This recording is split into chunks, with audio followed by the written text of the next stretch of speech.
এমনকি Benjamin Netanyahu যে জোট সরকার পরিচালনা করেন সেখানে অন্তত দুটি দলের কথা আমরা বলতে পারি, যারা এই ধর্মভীরু মানুষের সমন্বয়ে বা ধর্মভিত্তিক রাজনৈতিক দল, এবং এই দুটি রাজনৈতিক দল যদি নেতানিয়াহুর পাশে না থাকে তাহলে তার সরকার নড়বড়ে হয়ে পড়বে এবং ভোটে হেরে যেতে পারে, অর্থাৎ তার সরকারের পতনের পথ সূচিত হয়ে যেতে পারে।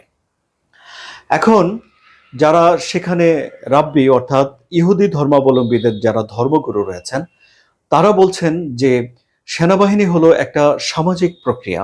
18 বছর হলেই যখন তারা সেনাবাহিনীতে যোগ দেয় তখন সেখানে একটা সামাজিক মেলবন্ধন হয়, এবং সেখানে যে সবাই খুব ভালো চিন্তা নিয়ে যায় তা নয়, কারো কারো তো অন্যরকম দুষ্ট চিন্তাও মাথায় থাকতে পারে।